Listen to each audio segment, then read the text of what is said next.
On March 28, 2025, Charlie Javice, the 32-year-old founder of financial aid startup Frank, was convicted by a Manhattan federal jury of defrauding JPMorgan out of $175 million. The jury found her guilty on all 4 federal charges: securities fraud, wire fraud, bank fraud, and conspiracy. The conviction came after a 5-week trial that ended one of the most closely watched startup fraud cases since Elizabeth Holmes and Theranos.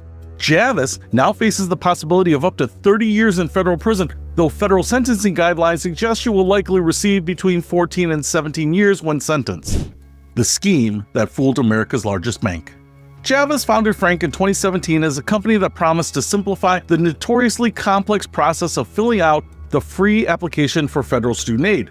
The startup quickly gained attention, with Javice appearing regularly on cable news programs and making Forbes 30 Under 30 lists in 2019. But prosecutors revealed that Javice's success story was built on lies. When JPMorgan sought to acquire Frank in 2021, Javice repeatedly claimed the company had 4.25 million users when it actually had fewer than 300,000.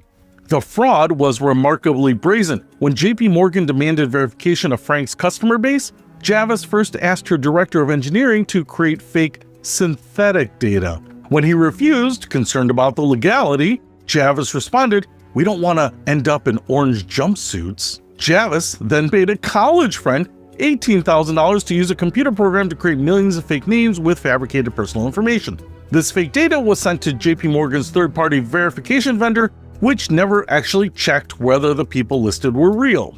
The $175 million payday.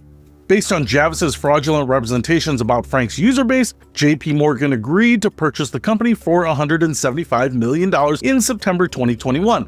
Javice personally received over $21 million from selling her equity stake and was about to receive another $20 million as a retention bonus. The bank's goal was to connect with college students and build lifelong engaged relationships with this rising consumer demographic. Jamie Dimon, JPMorgan CEO, took a personal interest in the acquisition and met with Javice about 3 weeks before the deal closed, telling her the bank should get the deal done. How the fraud unraveled. The scheme began to collapse about 15 months after the acquisition, when JPMorgan tried to contact Frank's supposed customers to market their banking products. The bank received far fewer responses than they expected from what they believed were 4 million customers. JPMorgan filed a lawsuit against Javice in December 2022, just 1 month after firing her, alleging she had created over 4 million fake user accounts. By April 2023, federal prosecutors in Manhattan had filed criminal charges. The trial, key testimony and defense strategy. The trial featured dramatic testimony from Frank's former employers. Patrick Vulvor, Frank's chief software engineer, testified that Javice asked him to generate synthetic data to support her claim of over 4 million users. When Vulvor refused, saying, "I told them I would not do anything illegal," Javice turned to outside help. Data science Adam Kapelner testified that Javice paid him $18,000 to create fake user data, but refused to tell him why she needed it.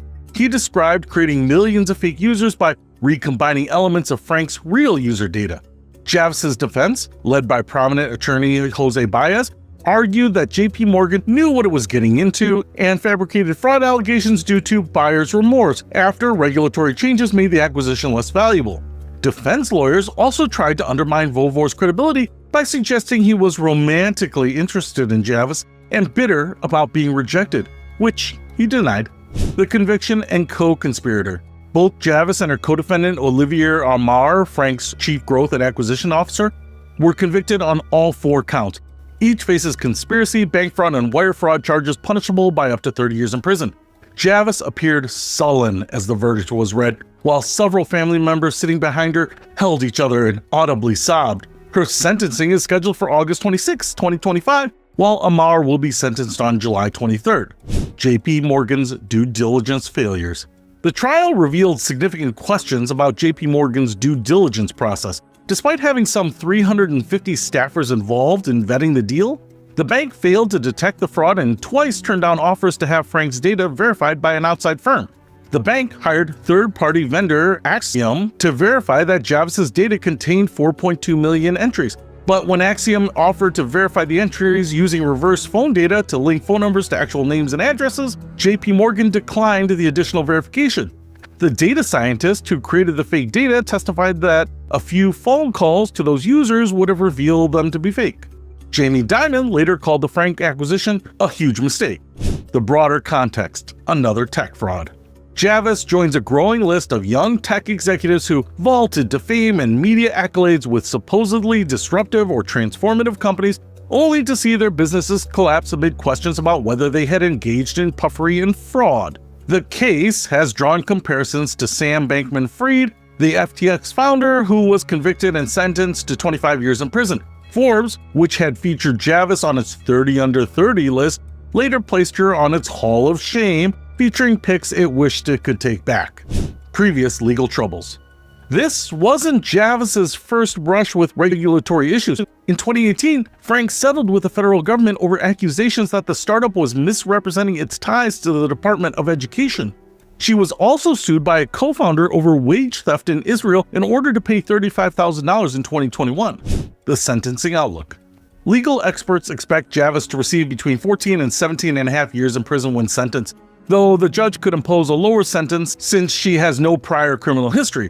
Her lawyers have argued against requiring her to wear an ankle monitor while awaiting sentencing, claiming it would interfere with her new career teaching Pilates classes. Industry reaction. Wall Street dealmakers expressed little sympathy for Javice. One venture executive called it an open and shut case, noting that Javice created fake customers and left a clear paper trail. Another private equity executive described it as just regular ego-driven fraud. However, some in the investment community are questioning how JPMorgan, a giant and sophisticated bank with an army of top-notch lawyers, failed to detect such obvious fraud. Frank's demise.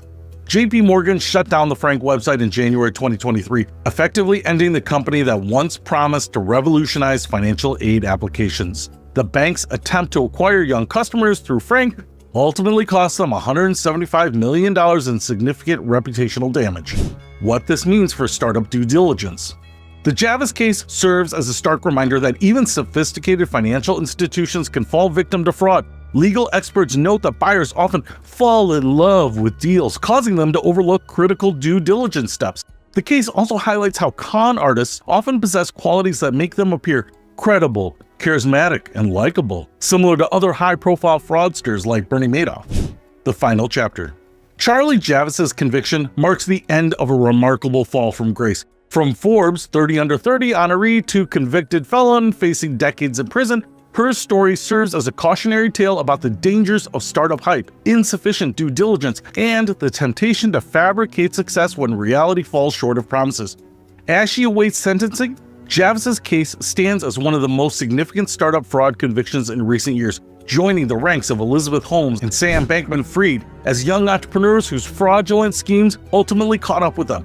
The $175 million price tag makes it one of the largest financial fraud cases involving a fintech startup, and its resolution sends a clear message that even the most promising young entrepreneurs are not above the law. Ever wonder why we pay the piper? Or how bankers saved millions during wartime? Money isn't just currency, it's a story spanning centuries, filled with fascinating tales you won't believe. In Money is Fascinating, Peter uncovers over 100 incredible stories about the thing that makes the world go round. From hilarious banking blunders to mind-blowing facts about modern finance, discover why money is more fascinating than you ever imagined. Money is Fascinating. Available now wherever books are sold.